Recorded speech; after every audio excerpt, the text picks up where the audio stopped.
Well, good morning, 360. Today I'm going to talk about reasons not to believe.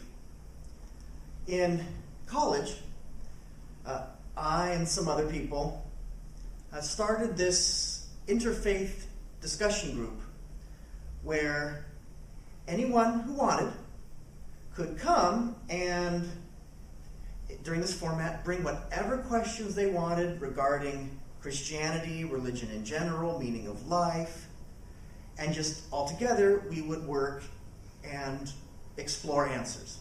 A lot of times we'd have to say, couldn't get to an answer on this one, or say I don't know and come back at it again next week.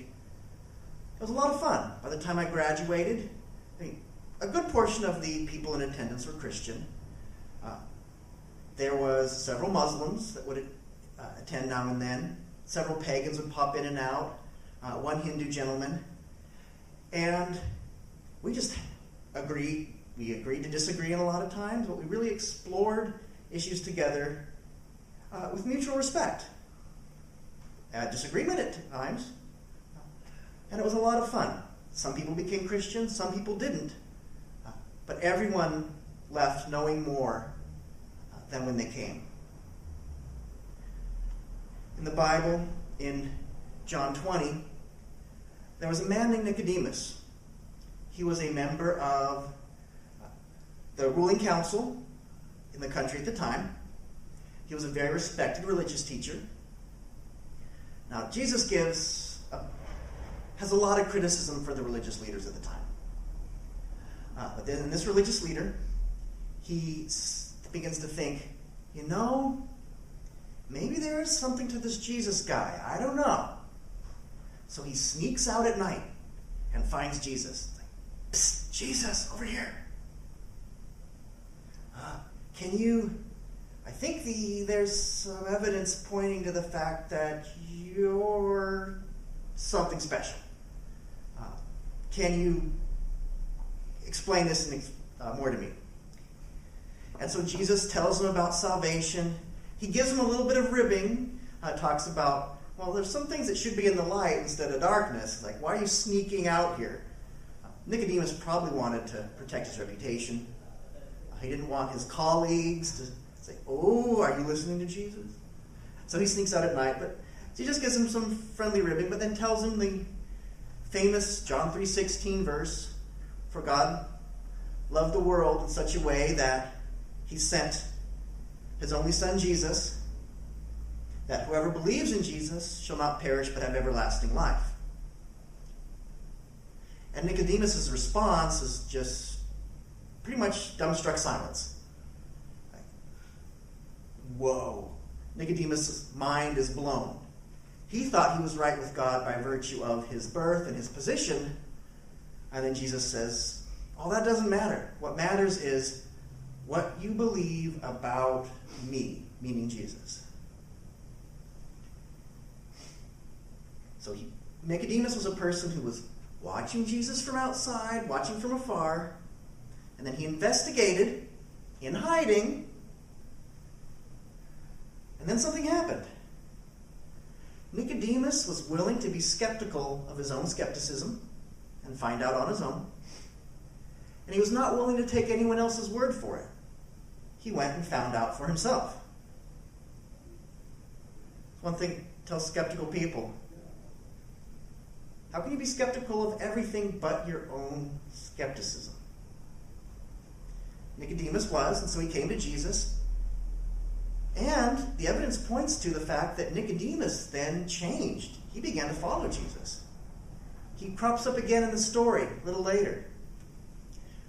Later on, you see him defending Jesus in front of the ruling council. The ruling council says, we need to get rid of this Jesus guy. And Nicodemus steps forward, putting his own reputation on the line, and says, I'm going to stick up for Jesus. And then at the crucifixion, everyone splits. The disciples split. Most of them, anyway. But at the very end, what do you see at the cross is Nicodemus and Joseph of Arimathea as the people taking Jesus down off the cross to place him in this man Joseph's tomb.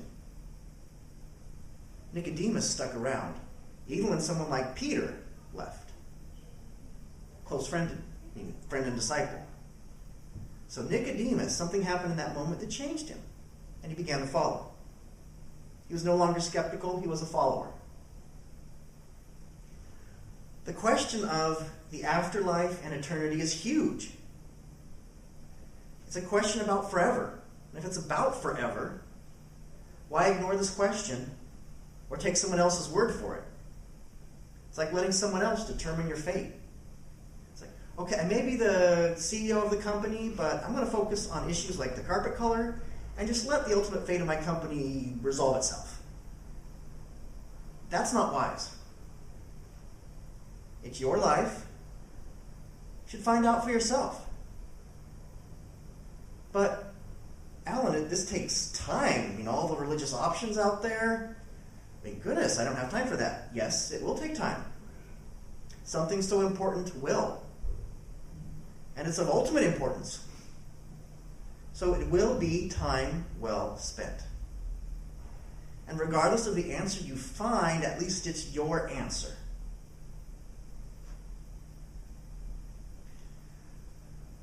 A lot of times in these discussion groups, it's like, but aren't religions all basically the same? If you look at that's like saying, is there a heaven? Yes. Is there no heaven? Yes. Is Jesus the only way to be saved? Yes. Is Krishna the only way to be saved? Yes. Is sacrificing chickens the only way to be saved? Yes. Is there a hell? Yes. Is there no hell and just oblivion? Yes. Is the earth round? Yes. Is the earth flat? Yes. To quote Chris Tucker from Rush Hour, I don't understand the words that are coming out of your mouth. They can't all be true. One thing I really appreciate in some classes I've taken at the Graduate Theological Union, it's a very progressive religious institution, very liberal in its values, and one thing they taught me was that to say all religions are the same, it's imperialistic and often a bit racist. Like, really? Yeah, it's taking this other religion, shaking all the differences out, molding it into something that seems to be acceptable to middle-class white people, and then claiming it's all the same. Almost making a mockery of the other culture's religion by turning it into something it isn't, by ignoring the true differences between their religion and mine. Disagreement and facing the differences head on does not mean disrespect. I think of yesterday. I had an intellectual disagreement with my 4-year-old.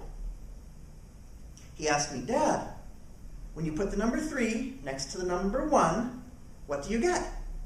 And I said, Son, that's 31. No, it isn't. It's 30. He was very adamant. And so we went back and forth, and he was getting very upset. No, Dad, 3 and 1 together make 30. I said, no, it's 31. And we agreed to disagree. I knew I was right. Anyone else would support me in being right. But we agreed to disagree.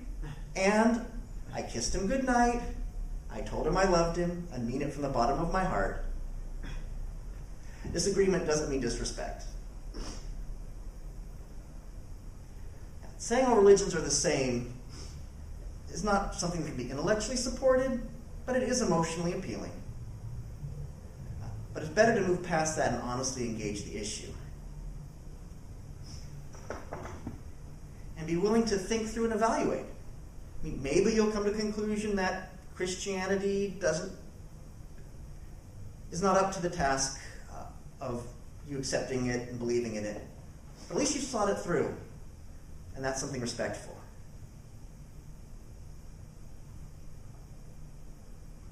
And there are good intellectual reasons for not believing in Christianity. I think there's answers to them. One, a lot of people think Christianity just doesn't make sense. Are you telling me God created the universe? Okay, that's not too big of a stretch. But then this whole idea of a Trinity where there's God and Jesus and this Holy Spirit, and that Jesus part of God comes to earth. I mean, it's not a biological son, but it's actually God himself comes to earth and then dies on a cross as a way to let people be connected to God throughout eternity. That seems a little strange. Well, for one thing, I find a little encouragement in this and that. The whole idea of the Trinity, people have trouble explaining it today. If a tribe of shepherds way back in the past was going to make up a god, they would not make up Trinity. To me, that tells me there was something that God revealed it to them. If someone's going to make up God, God's going to look a lot like you and I, people. But sometimes it's hard to wrap your mind around, especially, my faith is in science. And what you're talking about is belief. But then, if Christianity is true, well, one, it makes historical claims. And if these historical claims, you can prove they didn't happen, well, then Christianity falls on its face. You can toss it out the door.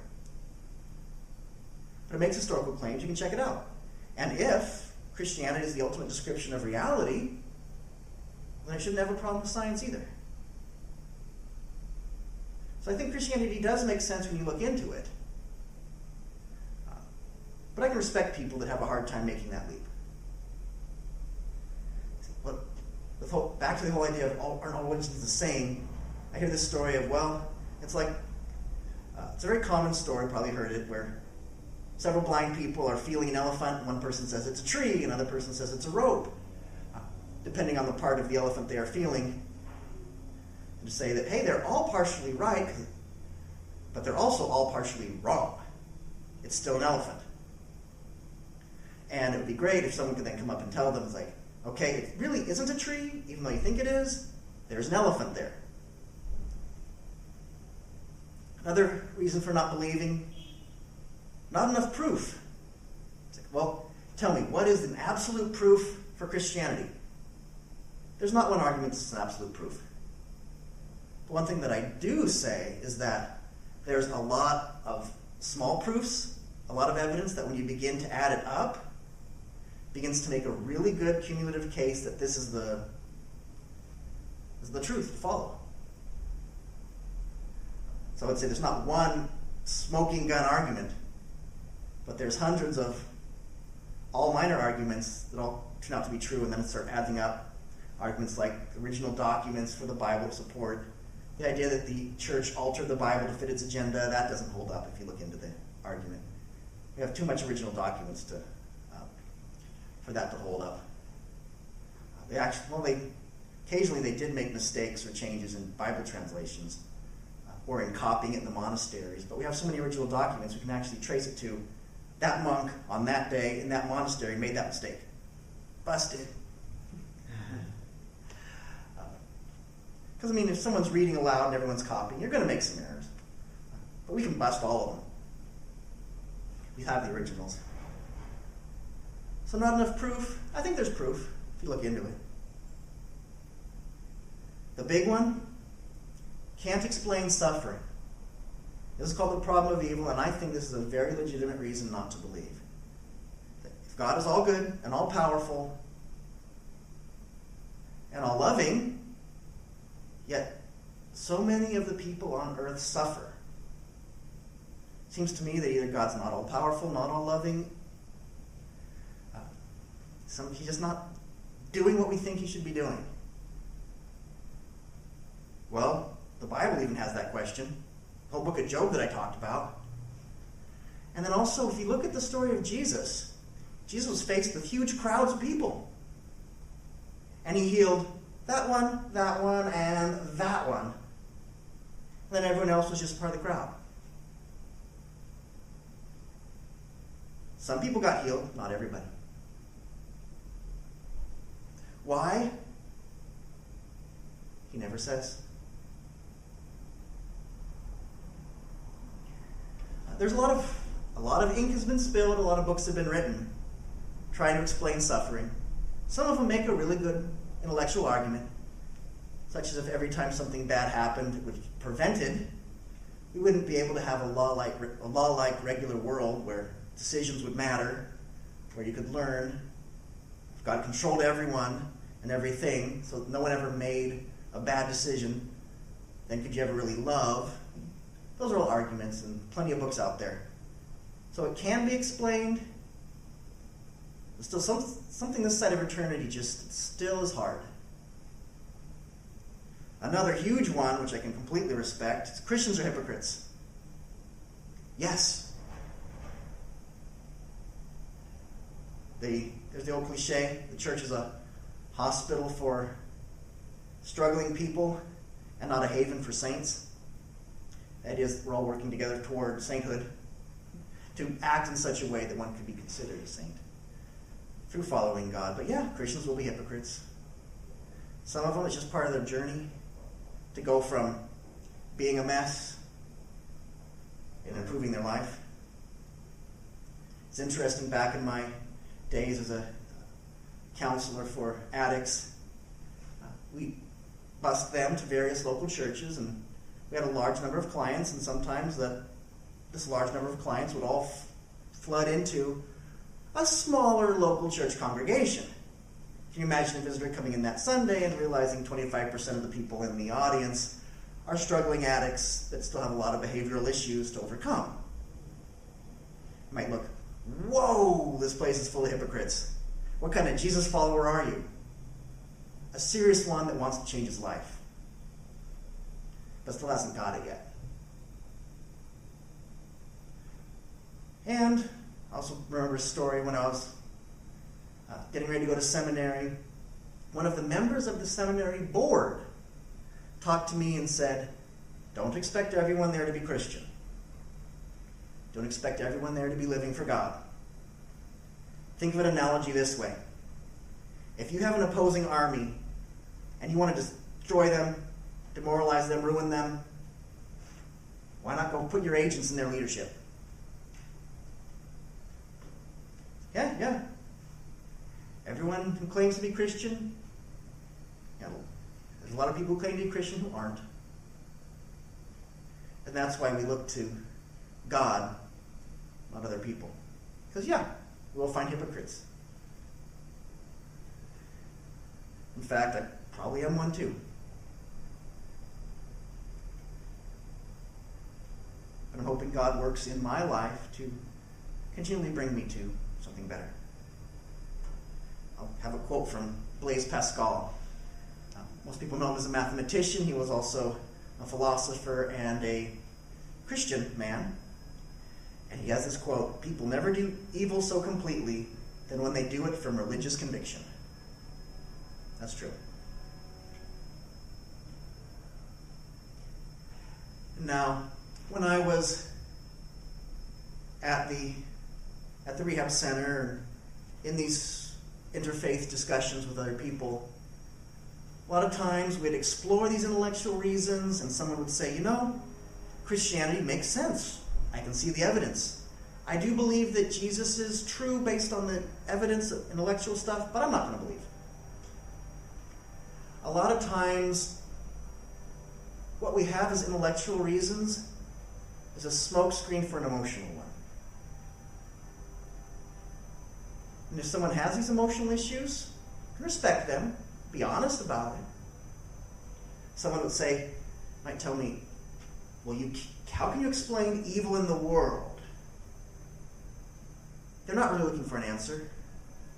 Instead, they're really telling me, I've been hurt by life and I've been hurt by Christians. An intellectual defense of Christianity at that point is worthless because it's the person's heart that's hurting.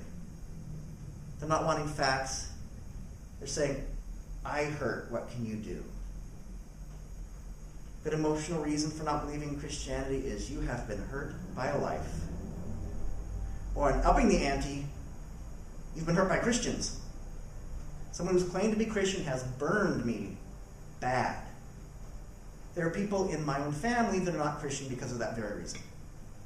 Someone who's claimed to be Christian has stolen money from them, hurt them badly.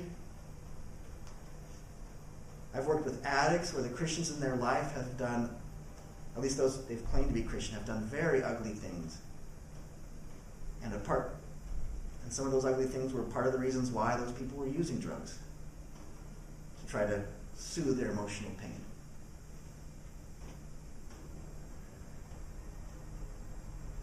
So if that's where your heart is, I've been in the church long enough. I haven't been hurt by Christians. Some pastors have given me the quote, "Yeah, sheep have teeth. They bite." You still follow God. And so if that's someone, just say, point them in the right direction to deal with those emotional issues, to deal with the pain, whether they become Christian or not.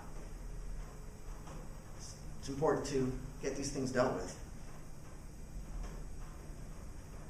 Another story, another good emotional reason not to believe, is you're just comfortable where you are. If you begin to look into Christianity, your world may be turned upside down. Things may not be the same, and that is scary. Could be issues of pride, just comfortable in life. But is your own current comfort worth potentially getting it wrong about eternity? But I can understand. There are things in my life that I like where they're at. I don't want them turned upside down. But generally, what God wants is something better. Not necessarily better for just you, but to use you to benefit the world in a good way. As Pastor Earl has described, people here in Berkeley can come to church, find Christ. They have these great goals of changing the world. God spins them around, and they leave with the same goals, just with new perspective, new resources, and new energy to do good. Another emotional reason is called a psychological term called cognitive dissonance. I'll share a story from days counseling at rehab. This didn't just happen once, it happened more than once. Someone in recovery would sit down and say, I'm finding it real hard to believe in God these days. Real hard to believe in Jesus. It sounded really good at the beginning, but now I really doubt. You've given me lots of good reasons, but can you tell me some more good reasons to believe in Christianity? And guess what? I could give them all the reasons and it wouldn't make a difference. When someone would come and tell me, I'm losing my faith, can you give me some more good reasons to believe? I would ask, have you started using again? And the usual reaction was shocked. How did you know? Well, the reason is, it's because they're doing something that they know they shouldn't. And yet they have this faith belief that says they shouldn't be doing this. And in their head, those two ideas are fighting.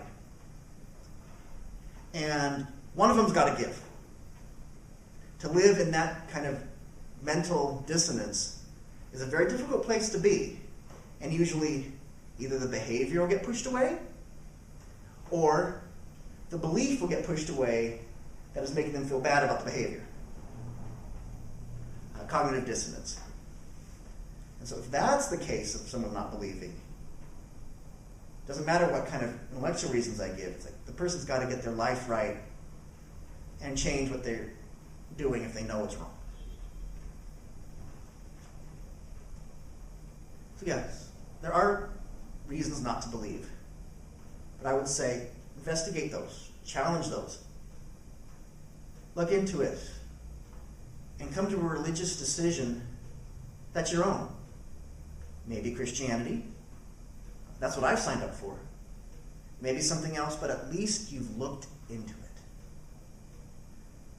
I do think it makes sense. I do think there's proof. There are ways to explain suffering, but usually it's better to be a friend and care for people who are suffering than trying to just explain it. Yeah, Christians can be hypocrites. Huge ones. But that doesn't take away from who God is. And who knows how God is dealing with the person in their heart. lot of people have been hurt by life. A lot of people have been hurt by Christians. And if individual pain is the reason you don't believe, that is totally understandable. But I would just suggest, take the steps toward healing. Through friends, community, counseling. If there's something in your life that you know is wrong, that's clashing with faith belief, well, that's up to you to get whatever it is taken care of. And if you're just comfortable where you are, begin to think, what kind of price might I end up paying for my current comfort? And if things are really cool now,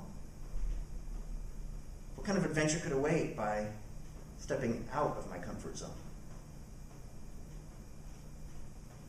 Close in prayer. God, these are big issues and big things. And God, I don't have all the answers.